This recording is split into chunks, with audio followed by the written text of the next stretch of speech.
for Al-Farabi is happiness, so that each class can attain the perfection of which it is capable, and yet serve the class above it.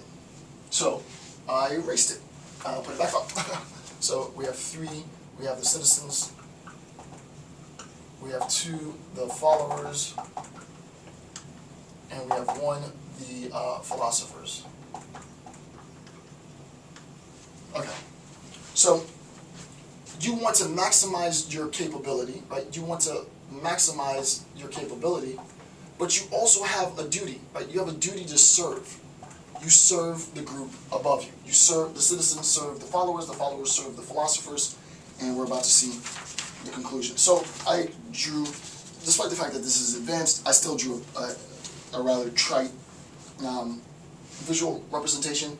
The ruler obviously stands outside of this stratified society, which is, as well, this is not Al-Farabi saying, this is the author, Mahdi, I guess is how you pronounce it. This is Mahdi's take, but it is legitimized, and I'll give you some examples in a second in the text. The idea is the classes or ranks must be ordered by, right? So that the ruler stands outside of the classes and uses the classes to organize society, right? So that everyone facilitates a role, right? Even the ruler, right? Everyone facilitates a role. So roughly then, right underneath the picture, roughly then citizens serve the followers, who in turn serve the philosophers, and then the philosophers can only do one thing: the philosophers serve the rulers. Right? So that the idea is there is a sense in which we go from the mass to a smaller subsetting of population, right? There's a smaller grouping of the population who are the followers, right? The population that is becoming virtuous. They are in the active process of becoming virtuous in a contemporary sense. The educated population, the next generation of engineers and scientists, the next generation of healers and doctors, the next generation of social activists, the next generation that propels society forward is in the process of becoming.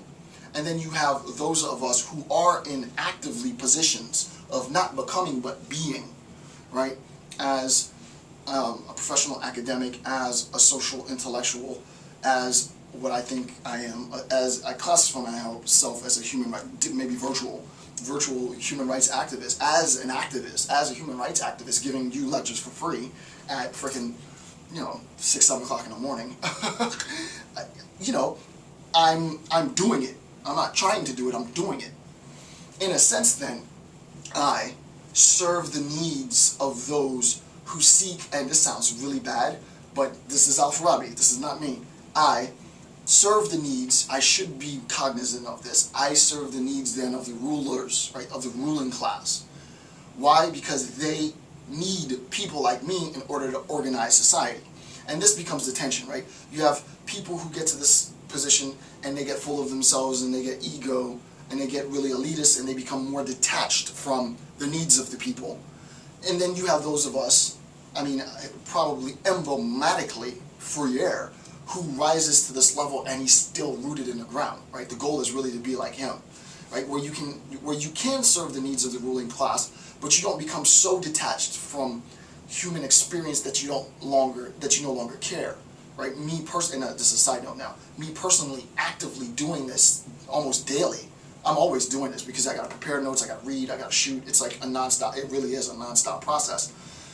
I'm in the ground, but I'm also facilitating the needs of the ruling class, whatever the hell that might be. It's not like they call me on the phone and tell me what they need me to do. It's not like I would want them to call me on the phone and tell me what they need me to do. It'd be a weird phone call. Hi, Jason. Oh my goodness. Okay, so, super important now, right? We recognize then that the rulers, as I said, are in the function. Their job capacity is to organize society. And it might suck if you don't end up being in a position that you want to be in, right? Because the argument might be, in an antiquated sense, that you're not capable of being a philosopher. I wouldn't believe that.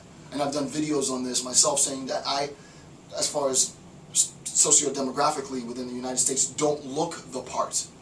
But, so, the capability bit, it's antiquated. I don't ascribe to that personally. Some people do, but I don't.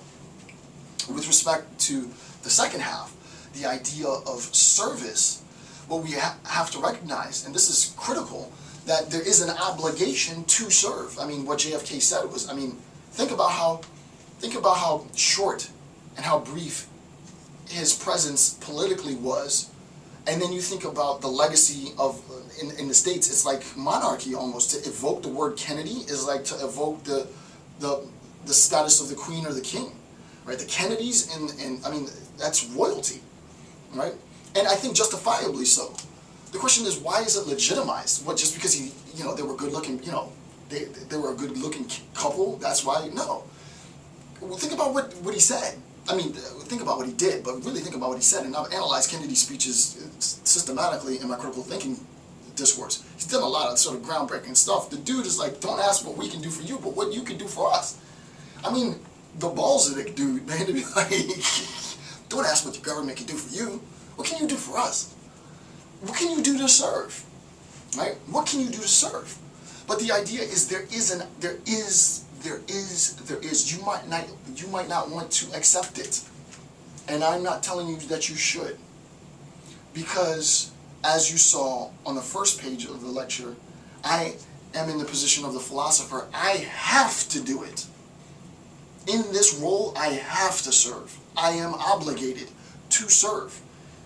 I serve the needs of the population and the needs of the rulers, and what I do is I try to get, as a conflict resolutionist, you try to facilitate that discourse between a stratified society and the ruling class. And I think the best to really ever do it in terms of philosophy, there are many people, but for me, Foucault, he did it. He did it, right? He did it big.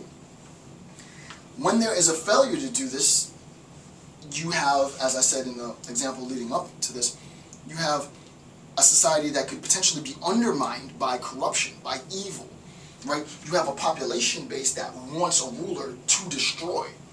And I'll talk about that in section 2.1, right?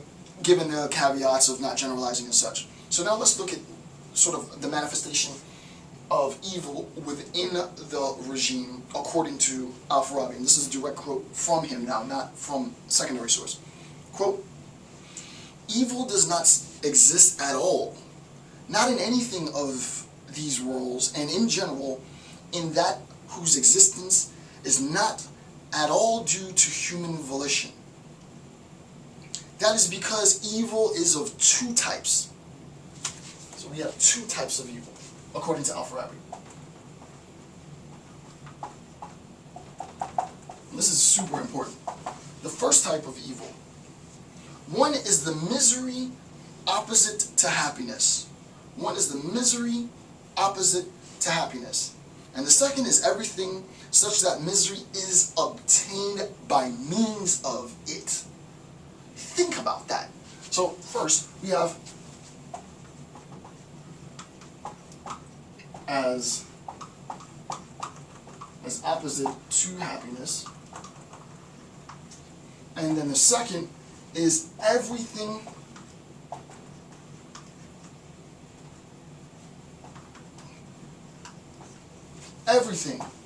as means that leads to misery. Imagine positing, think about this. Imagine the idea, when I first read this, it was, and I'm looking at my clock, I'm running out of time, so I'll do these two and then I'll stop and I'll come back. But imagine how diabolically evil it is to posit misery as your end state. Imagine if misery is your goal. That's a dangerous person, right? We would call this person the sadist, right? The sadist posits misery as an end state. Ideologically speaking, I would have a field day, and I'm actually glad. I'm actually glad I said that, because I never thought of it until now, really. And I don't think I incorporated this in the dissertation. But the idea is, imagine, yeah, there's no question, that is definitely a type of evil, right? Just the recognition that misery is opposed to happiness, but the idea of going one step further, not just the mere